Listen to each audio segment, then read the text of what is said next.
Please be advised. The following program contains stories and accounts of true events from the lives of residential school survivors. Due to the sensitive subject matter, some participants decided to remain anonymous. These testimonials may include accounts of physical and sexual abuse and may be triggering to some listeners. If you or someone you know is experiencing pain or distress as a result of the residential school experience, you're not alone. Please call the Residential School Crisis Line at 1-866-925-4419. They are there to help, and they're available 24 hours a day. Okay, nixokoa. Get xanaximachimpoa. Noch sisiko gagokapa ayanaki pakitawxinnon. Anagasiksikaipoyo. Anaksiksikaitzitapiwak. Anaksaukisikikawa. Kainawa. Pikani. Aukianiksmatsitao piksaaksi. Annikinnassoukaksimaan siksikannastsiisin. Annikskoukia sahsiwa. Sahsatsoukitaki.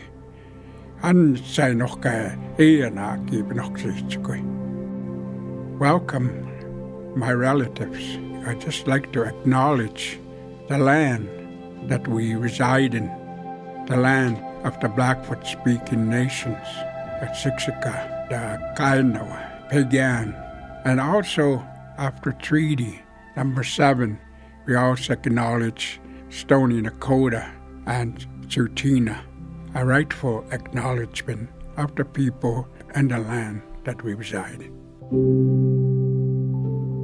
This is Survivors, an 8-episode podcast made in partnership with CJSW and the Department of Canadian Heritage, providing insight into the lived experience of residential school survivors and their families. This final episode of Survivors is going to take a unique direction. During the production of this podcast, Grace took the opportunity to contact the Honourable Murray Sinclair. Murray Sinclair is a former lawyer, judge, Canadian senator, and chairman of the Indian Residential Schools Truth and Reconciliation Commission. He agreed to speak with us, and Grace was able to take the opportunity to sit down with him for an interview. We are thrilled and extremely grateful for the access to Senator Sinclair's time and the ability to present you an insight into his expertise and experience.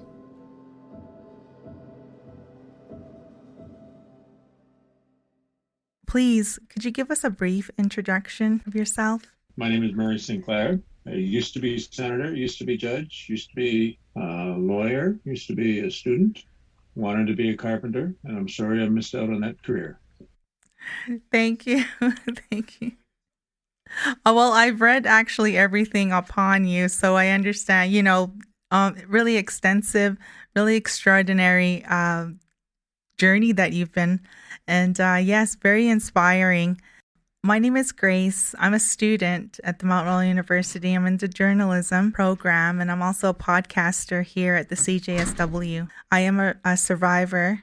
I was the last generation to attend the school where my parents and my grandparents were in. I'm working on an extensive research on the residential schools right now. I do have some questions that I did write down. And we'll go from here. Like I said, I'm just really happy you're able to join us today.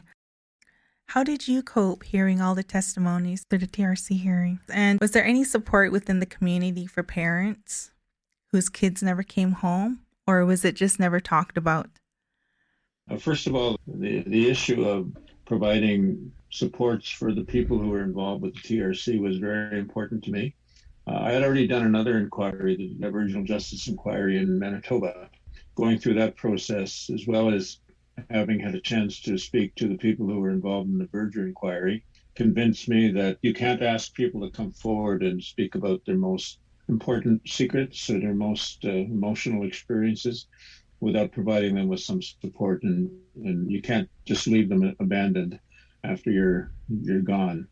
So during the TRC process, we enlisted a significant number of health support workers who were there throughout the work of the TRC. Many of them traveled with the commissioners.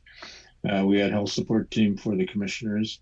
We had a health support team for the staff. We also had health support teams for each of the communities that we went to and for the survivors who spoke and had their stories recorded. whether they were recorded in private or they were recorded in public, all of them were provided with health supports. And a number of them did speak about the fact that they had lost friends at residential schools and spoke about having witnessed their friends dying, or in some cases, based upon what they told us, it was pretty clear that some of the children in their presence or to their knowledge were murdered. When they told us that, of course, it was a very difficult experience for them to do that. And we always made sure that they had health supports during the telling of the experiences that they were sharing with us, but also after we left, we ensured that there were health supports that were left in the community to work with the survivors who had come and spoken to us. So health supports were very important to us. We didn't, of course, have everybody who came and spoke to us. We recorded just over, I want to say 6,500 statements from survivors. And of course, there were many more than that. There were probably close to 50,000 living survivors during the time of the TRC. Not all of them were willing to come forward and speak publicly. And we understood that. We offered private sessions. We offered them opportunities to tell their stories over the phone. Some took advantage of that, but we do know that about 30,000 of them gave testimony at the compensation hearings. We were not involved in the compensation hearings. There were about 30,000 statements provided at the compensation hearings, and I'm relatively certain that they were not provided with health supports during the compensation claims process, which I thought was very unfortunate. We tried to convince the people who were running the health support, running the compensation hearings, to provide health supports to those who were there. And some communities did reach out and provide those supports to people from their communities who were testifying and while they were testifying. But I think for the most part, they didn't take the same approach to health supports that we did. Thank you for sharing that. What was it like to write up? Well, you know what? I'm going to just kind of be transparent. Cultural genocide. I heard it in one of your interviews, and I've came across it many times. Somebody asked me a question if that was even appropriate to say. I said, well, you know what? I'm going to find out. So I read. And what are your thoughts on that? Well, I think the question that everybody wants to know is, why did we use the term as opposed to just saying genocide? Well, a couple of reasons. One is that as a commission, the mandate of the Truth and Reconciliation Commission was that we could not accuse anybody of having committed a crime, and genocide is a crime. So we were precluded from making a declaration that somebody had broken the law or that somebody had committed an offense against the law. And so we had to be very careful about how we dealt with that.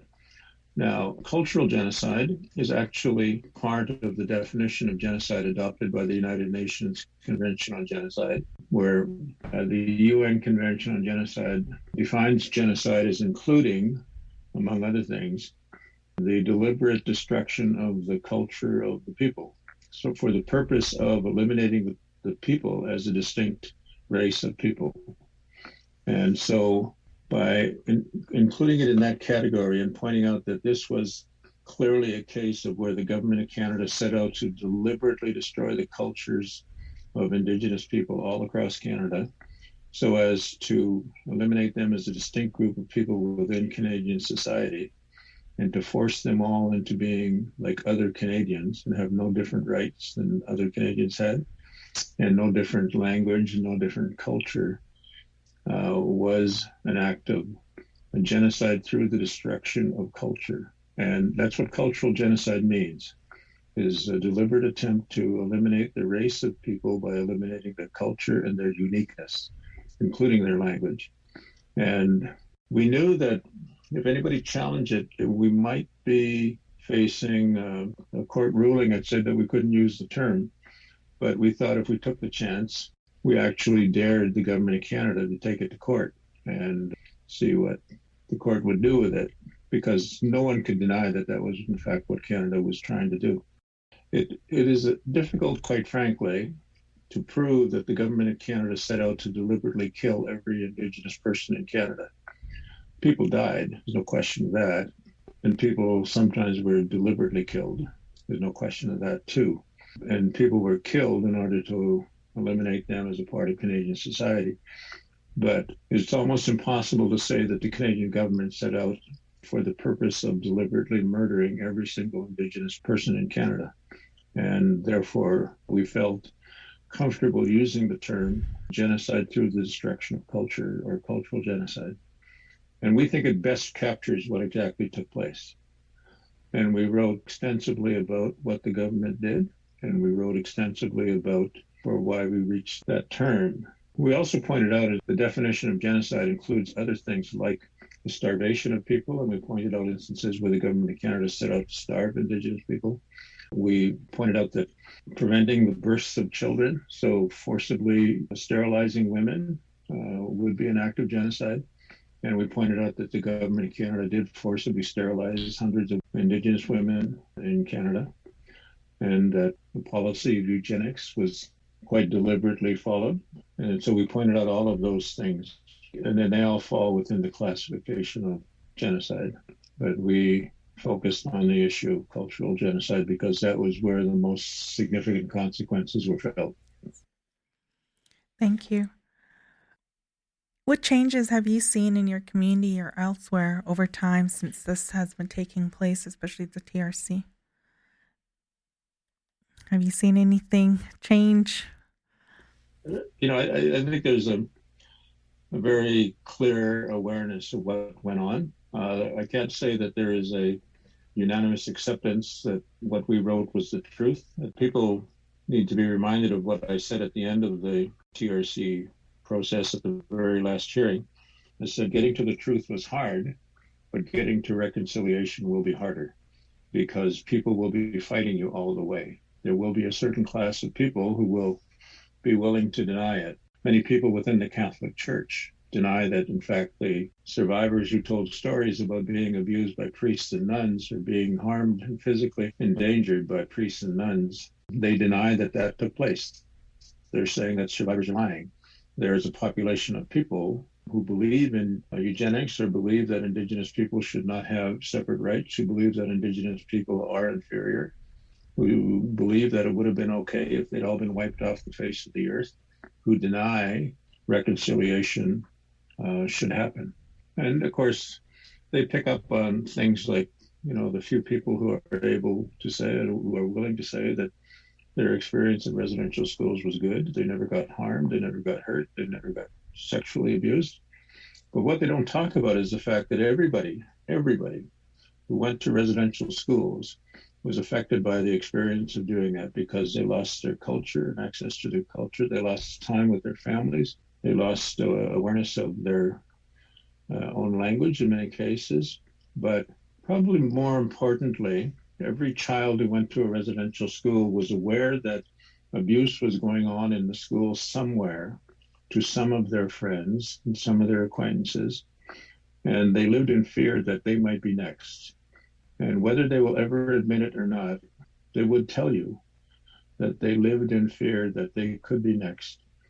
And that does something to you. It does something to your psyche. It does something to your courage. It does something to your sense of self. It does something to your sense of character. It does something to your identity.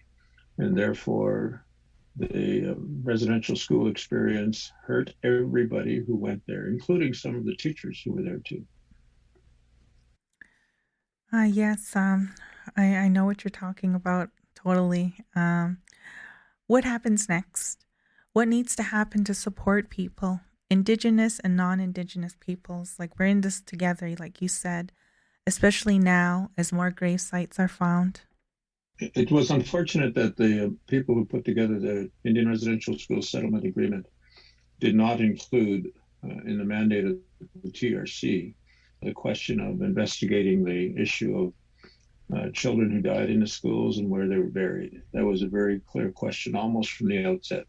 It was probably the one area that shocked me the most was to begin to hear what the numbers were like.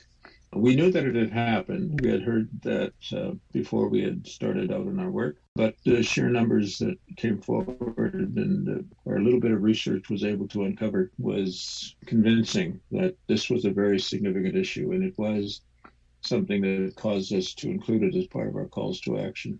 We actually did ask the Government of Canada to increase our funding so that we could do an extensive piece of research on that question. And they refused to, and the parties to the settlement agreement wouldn't support our application. So as a result, the issue of the children who died in the schools and were buried in secret and where they were buried was never fully explored by us. Some of it was brought to our attention by survivors, of course. We didn't mention what we had been made aware of.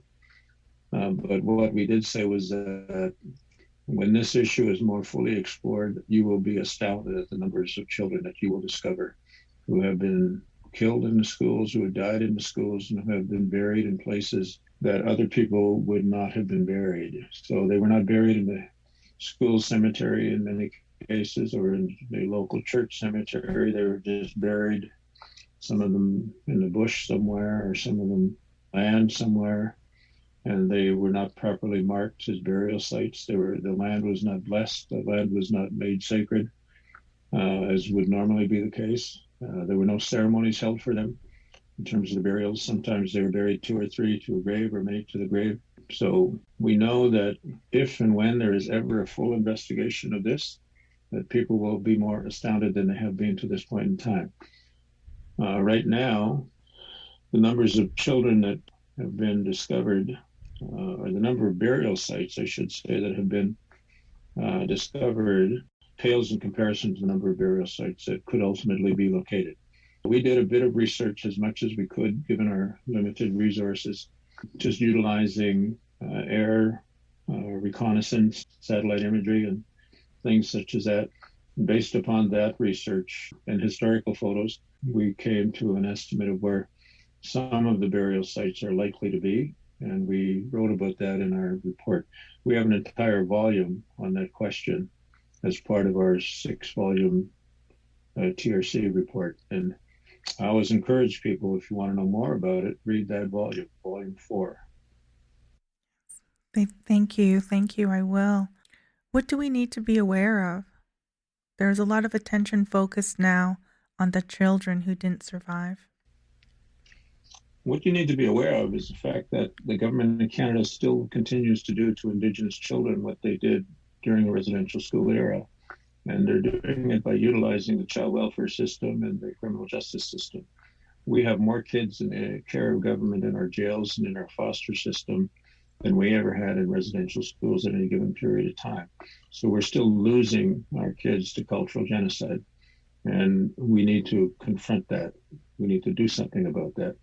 You know, the Government of Canada points to the fact that they have created a piece of legislation called the Indigenous Child Welfare Act. But the unfortunate thing is the way they're implementing that act is that you have to comply with the standards set for the non-Indigenous agencies. And when you are required as an Indigenous agency to apply the standards of white agencies to your children, you're going to end up doing the very same thing to your own children that the white agencies have been doing. And that is that you can't let them stay in their extended family homes. You can't let them stay in houses that don't have enough bedrooms or don't have a certain square footage.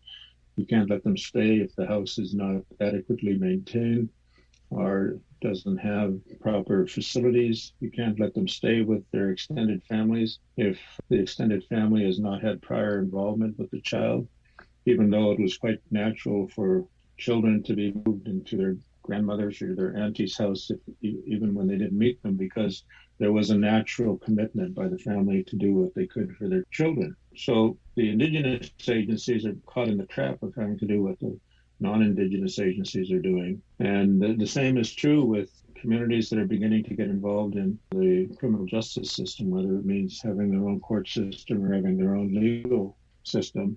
They have to comply with the criminal code, which means that you have to look at sending people to jail, ultimately. You know, for every $1 that we spend on rehabilitation programs in the criminal justice system, we spend $10 on building prisons. And so that ratio should be reversed. And that's the problem with the system. So that's what people need to be aware of generally. When it comes to the issue of the missing children and the burial sites, we need to do that research.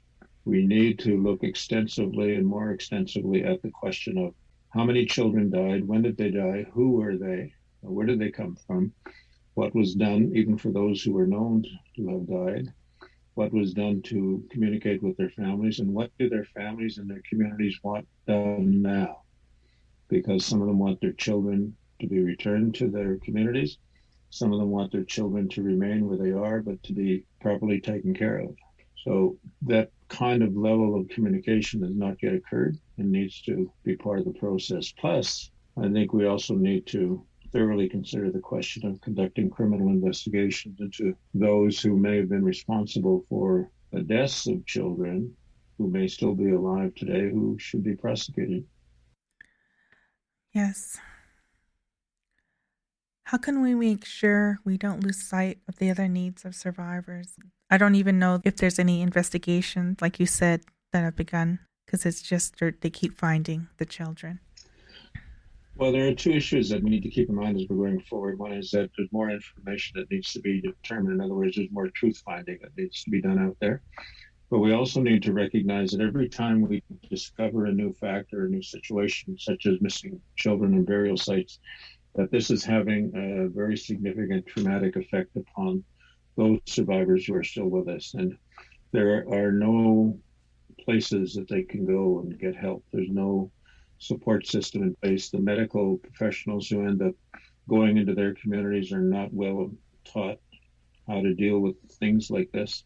And so what we need to do, in my view, is we need to understand and appreciate that survivors who are living today and the children of survivors who are living today need to have access to appropriate health support systems for themselves, mental health as well, for themselves and for their families, so that they can get through the experience of reliving their own negative experience, but also seeing the impact that it's having upon their brothers, their sisters, their relatives who are in residential schools, and their friends. Because trauma, pain, and tears, it's like a tsunami. Once it starts, it builds and it builds and it builds. And I've seen it happen in a room filled with 5,000 people. Once one person starts to cry, by the end of a very short period of time, they're all crying because they're all reliving an experience that this has triggered. And they may not be able to tell you that they were living this experience before. They didn't know that they were still carrying that memory, but something has triggered the revival of that memory for them.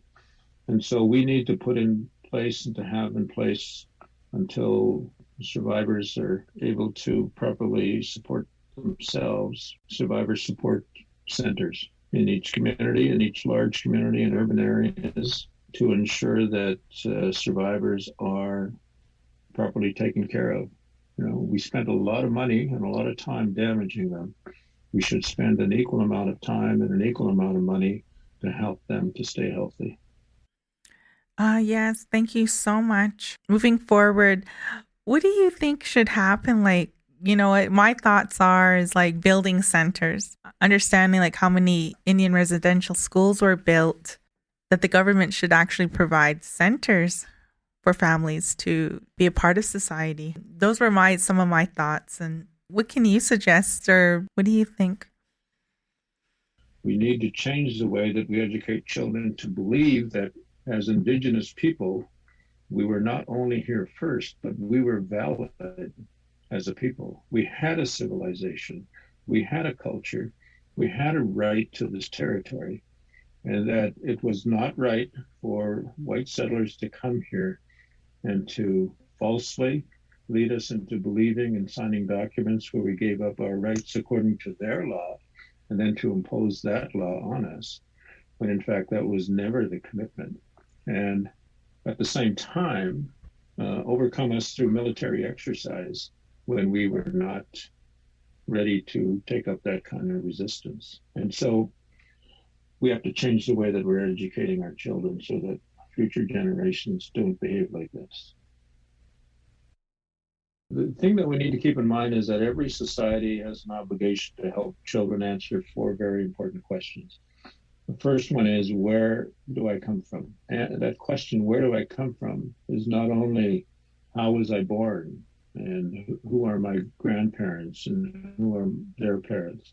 That question is also, what is our creation story? How did we come to be on this land? And so what is our history? Who are the heroes of the past? So that question, where do I come from, is about establishing us as having a valid presence. And so that's a very important question. And the second question is, where am I going? And that's not just about what am I going to be when I grow up. That's also about what happens to me when I die. And so that's an understanding of our creation and our creator, the cyclical nature of the spirit world, and that we have a responsibility, therefore, to all of creation. So those are 2 very important questions. And the third question is, what is my purpose here? Why was I put here? Why was I put here? Therefore, why were we put here? But why was I put here? That's an important question. What is my purpose in life? And everybody needs to come to an understanding of what your purpose in life was. And the fourth question is, who am I? Who am I? Sometimes that question of who am I is constantly changing, so that you may never be able to figure that out until your last day on this earth. You suddenly have that, now I know who I am. Bye, everybody. But you need to answer that question. And those answers come from your family, your community, from your nation, and they then need to be strengthened so that they're able to give you the answers to those questions, but strengthened in accordance with their understanding of who they are, strengthened in accordance with their teachings and their language. And so we need to understand the very important aspect of working to strengthen our nations. And most of that work has got to come from the people themselves within the nation. And they may need some assistance to do that. But that work has to come from them. And nobody in the government of Canada is ever going to be able to tell you and teach you and give to you your identity. That comes from you. It comes from your parents. It comes from your grandparents. It comes from your community. It comes from your elders. And what we need to do is give that some growth. Yes, thank you for that. Well, you know what? I think it's about time. Like I said, I wish I can spend the whole day with you. I think we can talk for hours. You know what? Can you give us some encouraging words to, all people, especially the youth? I always tell young people, I said, keep up the action, keep up the activity, but try to be respectful of the fact that you should not lower yourself to be doing to them, they being whoever it is you're acting against, whether it's governments or corporations or other people in the neighborhood. Do not do to them what you feel they are doing to you, but always be ready to protest. Always be ready to stand up for yourselves and for others. Be sure that you let them know that you are not prepared to take it anymore. And every time you have an opportunity to do the right thing, do it. And don't let them get away with doing the wrong thing.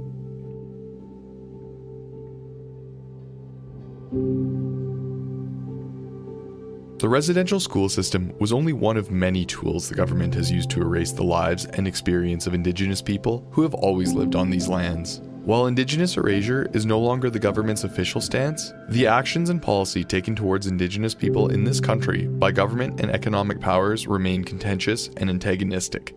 We hope that Survivors has allowed you an insight into a new perspective and provided you with a foundation to expand your knowledge on the residential school system and Indigenous experience in Canada. While the residential school system officially ended in 1996, the wounds remain open. It is all our responsibility to ensure we live and act in ways that recognize the truth of our history and build a future focused on societal healing.